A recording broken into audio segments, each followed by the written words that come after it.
नमस्कार किसान भाइयों, स्वागत है आपका एक बार फिर से। किसान साथियों, आज हम गन्ने से हटके गेहूं पे बात करते हैं।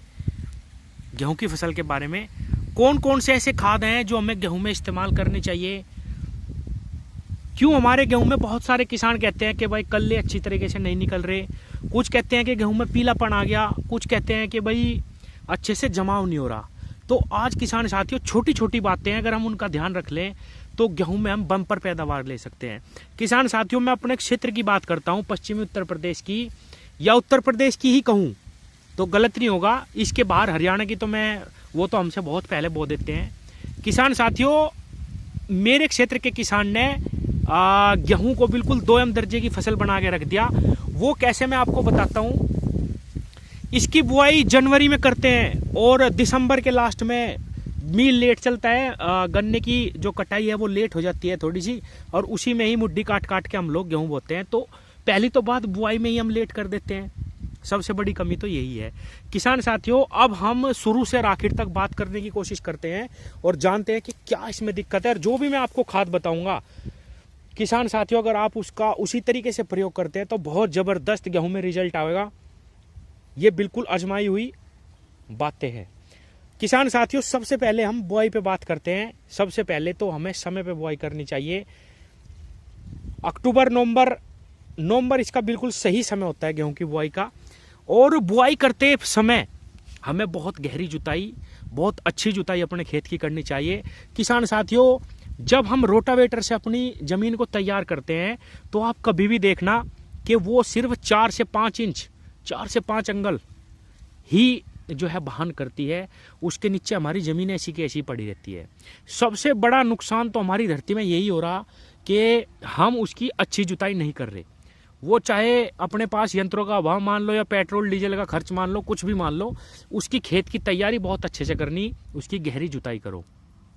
उसके बाद जो हम बुआई पे हमें फर्टिलाइजर यूज करने, मैं उनके बारे में बताता हूँ। किसान साथियों, अगर आप इस फर्टिलाइजर मैनेजमेंट को सही तरीके से इस्तेमाल करोगे तो निश्चित रूप से आपके कल्ले बहुत अच्छे निकलेंगे, जमाव भी एक नंबर का होगा। बिल्कुल भी आपको कोई भी गेहूं में दिक्कत आने वाली नहीं है।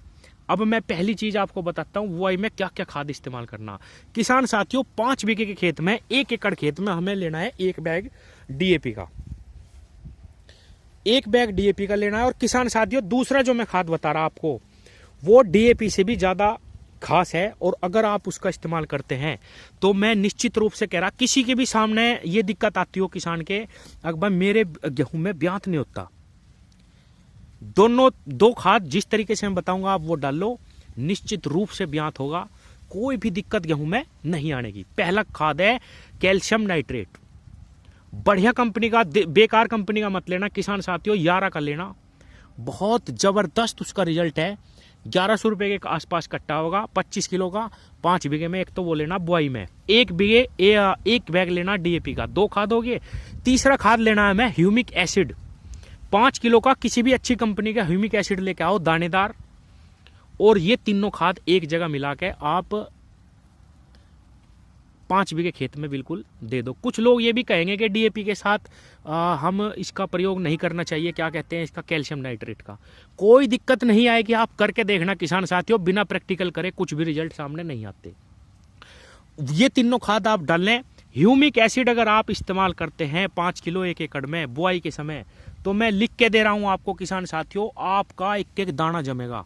बस केवल ये है कि हल्की नरमाई खेत में होनी चाहिए। बिल्कुल सूखे खेत में आप गेहूं ना बोए, हल्की नरमाई होनी चाहिए, उसी में ही ह्यूमिक अपना काम कर देगा और एक एक दाना जर्मिनेट होगा। ह्यूमिक का काम होता है हमारी जड़ों का विस्तार करना, और जमाव में तो इसका कोई भी तोड़ नहीं है। गन्ने में भी मैं हमेशा बताता हूं कि ह्यूमिक का प्रयोग जरूर करना चाहिए, 100% जमा होगा।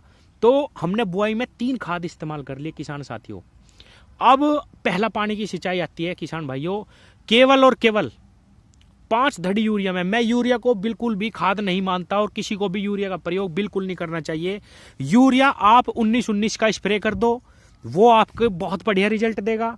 आप 1 किलो यूरिया घोल के 5 बीघे में स्प्रे कर दो, वो आपको बहुत बढ़िया रिजल्ट देगा। हम जो जमीन में यूरिया डाल रहे हैं अंधाधुंध किसान साथियों, वो केवल और केवल नुकसान कर रहा।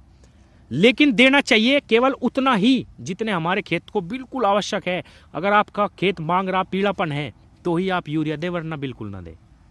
आपने जो कैल्शियम नाइट्रेट डाला है उसमें 11 का, उसमें नाइट्रोजन भी होती है और वो ही आपके यूरिया की पूर्ति कर देगी।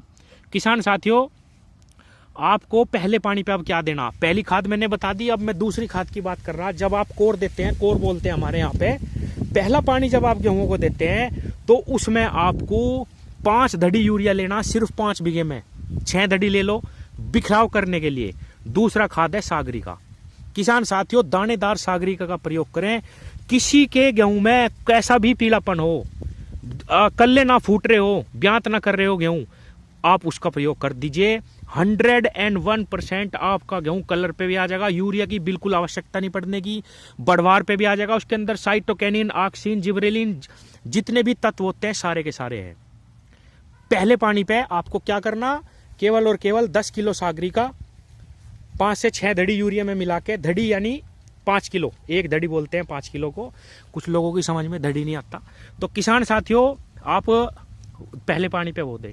अब आता है तीसरा पानी। किसान साथियों, तीसरे पानी पे कोई भी खाद नहीं डालनी, केवल और केवल 05234 का आप एक स्प्रे कर दो, आपका गेहूं बनता चला जाएगा। पहली तो बात, पहले पानी से ही उठान पे रहेगा अगर आपने इस तरीके से खेत में अपने फर्टिलाइजर डाल ले।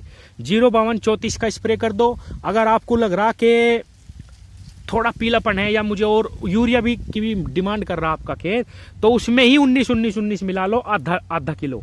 1 किलो 05234, आधा किलो 19-19-19 और आप उसकी स्प्रे कर दो। तुरंत आपका खेत बिल्कुल चौड़ी पत्तियां होंगी और बहुत अच्छे फोटोसिंथेसिस शुरू हो जाएगा आपके खेत में और बहुत ज़बरदस्त रिजल्ट निकलेगा। किसान भाइयों, ये देखिए कितना अच्छा सुंदर इसमें ब्यांत जो है गेहूं में चला हुआ है। इसके अंदर, इस खेत के अंदर अभी तक कोई भी DAP या किसी भी चीज़ का प्रयोग नहीं है, सिर्फ और सिर्फ कैल्शियम नाइट्रेट है। और इसकी कहानी अलग है, थोड़ी सी डिकम्पोजर वगैरह और इसमें जैविक चीज़ों का इस्तेमाल करा गया। लेकिन मैंने रासायनिक किसानों के लिए बताया। बहुत सारे किसान क्या करते हैं कि दूसरे पानी पे भी डाई, तीसरे पानी पे भी डाई, केवल और केवल DAP से किसान साथियों कुछ नहीं होता। सारे तत्वों की आवश्यकता हमारी खेती को पड़ती है। और ये जो सागरिका है, ये बहुत सस्ती और बहुत अच्छी दवाई है, जैविक हमारी जो है ये जैविक श्रेणी में आती है। और किसान साथियों, बहुत सुंदर इसका हर चीज़ पे इसका रिजल्ट है, गन्ने में भी और अन्य किसी भी फसल में भी। तो किसान साथियों, ये मैंने आपको 3 पानी तक की सारी दवाई और खाद बता दिया। आप अगर इस तरीके से इसका इस्तेमाल करते हैं। अच्छा, एक चीज़ लास्ट में मैं और बता दूं, कुछ किसानों के खेतों में जल भराव की समस्या रहती है कि भाई हमारे यहाँ तो ज़मीन खराब है और अगर हम उसमें पानी दे देते हैं तो बहुत दिनों तक उसमें पानी भरा रहा है, और उसी वजह से जहाँ पे भी जल भराव होता है, आपने देखा होगा कि वहाँ पे पीलापन रहता है गेहूँ पे। मैं उसकी भी बता देता हूँ। अमोनियम सल्फेट एक खाद आती है किसान साथियों, जिनके वहाँ पे जल भराव की समस्या है, 25 किलो से 30 किलो अमोनियम सल्फेट आप अपने खेत में डाल दो। इसमें 21% नाइट्रोजन भी होती है और 24% सल्फर होता है। अगर आप इस खाद का प्रयोग करेंगे, ये खाद क्या करती है, जैसे ही जहाँ पे भी जल भराव है आप इसको डाल लोगे तो जमीन को फूंट देगी, बिल्कुल ऐसी कर देगी फूली फूली, जैसे खदके उठ जाते हैं ना दूध में ऊपर, इस तरीके की ये खाद है। तो वो अंदर तक खोल देती है जमीन को, और जितना भी पानी आपके खेत में ज़्यादा भरा हुआ है वो अंदर चला जाता है, और आपके जो पीलापन है, जो जल भराव की समस्या है जिससे गेहूं खराब हो रहा, वो आपका जो है दूर हो जाएगा। बिल्कुल बहुत अच्छी सुंदर खाद है। आप अगर इसका इस्तेमाल वैसे भी कर ले बिना जल भराव के भी अमोनियम सल्फेट का पहले ही पानी पे, तो और भी अच्छे रिजल्ट आपको मिलेंगे। जो मैंने मैनेजमेंट बताया किसान साथियों, स्प्रे का भी और खाद का भी, आप उसका इस्तेमाल करके देखो, बहुत सुंदर आपके गेहूं का लिकाड़ा होगा। धन्यवाद।